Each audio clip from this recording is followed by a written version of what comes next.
The effect of the images we hold in our mind, our imagination, the effect of our imagination on our behavior and the actions we take in the pursuit of our goals and in the living of life is significant. Most of us, I would suggest, don't really give it the credit that uh, is maybe necessary to the impact of the images we run, the movies we run in our mind about ourselves, about other people, about the world. We spoke about in a previous session locus of control. We spoke about mindset. These are all related. Uh, in this particular session or day 17, I'm talking about the effect, broadly speaking, the effect in everyday life of the movies that you run in your mind on your behavior, on the actions you take, and your subsequent experiences. And so you'll say to me, maybe, well, what I think about, the images I have in my head, what I imagine is just in my head. It goes no further. So, how can it impact the world? Okay. Well, consider this. Let's take, for example, somebody who is tuned towards negativity, let's put it that way. And they have a tendency or a bias towards uh, negative assumptions about the intentions of other people, the nature of the world. They perceive threats as being always and everywhere. Um, they maybe don't like their job. They have an adversarial relationship with the job that they do. And so, can you think about that individual and what they might think about in preparation for their work? They have to go in there every Monday morning and they have to put in 40 hours a week to this job that they dislike or they may even hate. They are not very well inclined or favorably inclined towards customers. Let's say it's a retail outlet, a sandwich shop, a coffee shop. Let's say they have a particular attitude towards this work that uh, is grumpy and uh, uncooperative, whatever it is. Maybe life has influenced their behavior and this is simply how they live. How well do you think that they will do in that job? What would be, in your view, their tendency to meet with favorable circumstances, to meet with pleasant people and engage with people in a nice way? Probably not too great, right? They may see uh, as evidence of how shitty this job is, people who come in and request maybe low fat milk instead of full fat milk, or stupid little silly things, ordinary things that people just, you know, are perfectly entitled to ask for. They see these as a hassle. They don't like their boss, and so every interaction is a mild to severe confrontation. When someone is primed this way, life does not present to them circumstances that they can be joyful about. And you know these people, you've met them. And it's not necessarily only because of their life experience, but it's their expectation and what their life experience has insisted that they expect from life. And they think no differently about it. So customers are a hassle, bosses are assholes, this job is shit. Okay, well, there you go. There's more of it, plenty of it to choose from. Consider, in contrast, somebody who is ordinarily in good form, sees the world as good, as people, as being uh, nice and good, and generally uh, uh, in good form, and people are uh, generally well intentioned and so forth. They're more inclined, I'm sure you'll agree, these people will be more inclined to meet with circumstances that reinforce that view of the world. Now, that doesn't mean that for that uh, negatively prone individual that good stuff won't find its way in. It tends to do that. And it doesn't mean that for the person who is positively oriented to the world and so forth, that maybe nasty things won't find their way in, because they do. Certain things are outside our control. But what I'm getting at here is we prepare for the day ahead, for the next interaction, always and everywhere, by virtue of we said in the last couple of sessions, the thoughts that we think, but also the images that accompany those thoughts. The movie reel that runs in our mind, as an analogy, about the nature of the world and what we can expect. So if you have perhaps a difficult relationship with a boss or a manager, and you spend your weekend dreading Monday morning, and when I say dreading, you picture in your mind the challenges that are there waiting for you on Monday, and you repeat yourself over and over the experiences of yesterday, and all you say to yourself through the pictures of movies that you run in your mind, that this is a difficult situation, and here we go again for more of the same on Monday. Well, chances are you're going to meet with that.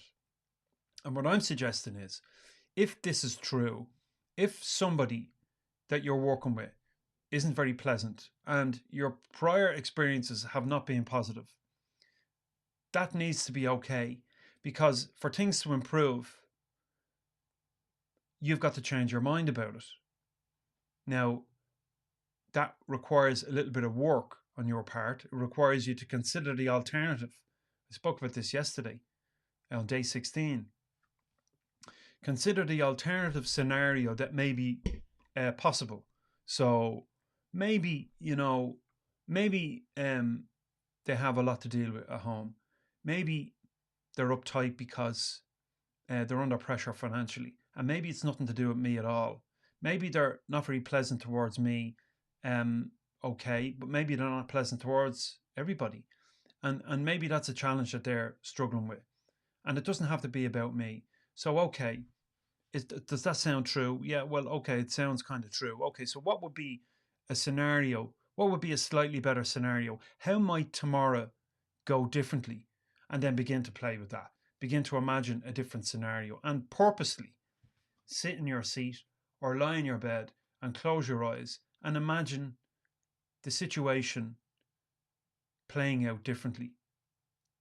You can't lose by trying. You can't lose by doing it. So what goes on here? What is it that happens? Well, neurologically, your brain chemistry begins to change.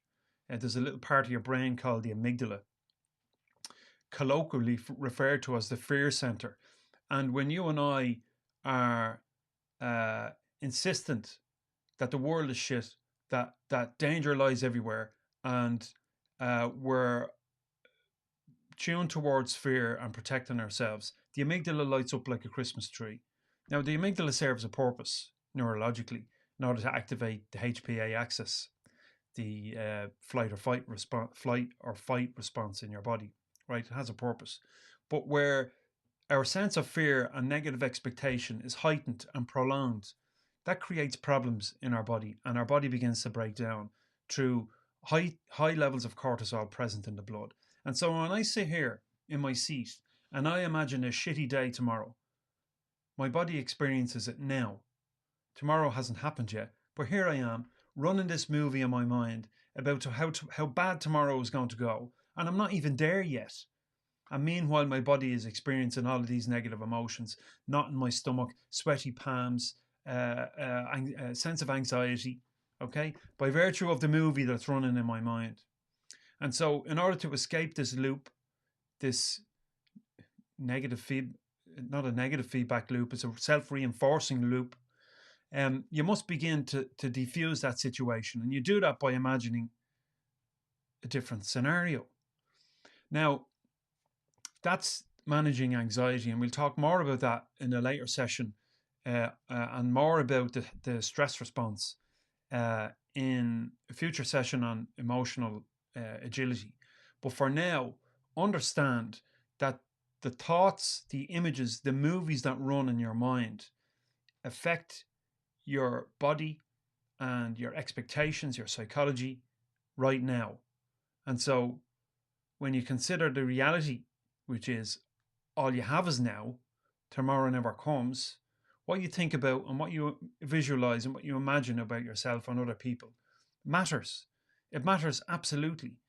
We're not talking some kind of magical thinking that you're going to create your future for yourself, like all of these kind of new age self-development gurus will speak about. What we're talking about is changing your neurology, changing your physiology by virtue of the thoughts and the images that you hold in your mind about yourself and others. So if you can get this, you're getting something really important. And I'm going to talk more about this tomorrow, and in particular, a method from within sports and performance psychology called the PETLEP method of visualization, of mental imagery, to help you structure, help you tune your organism towards more favorable outcomes.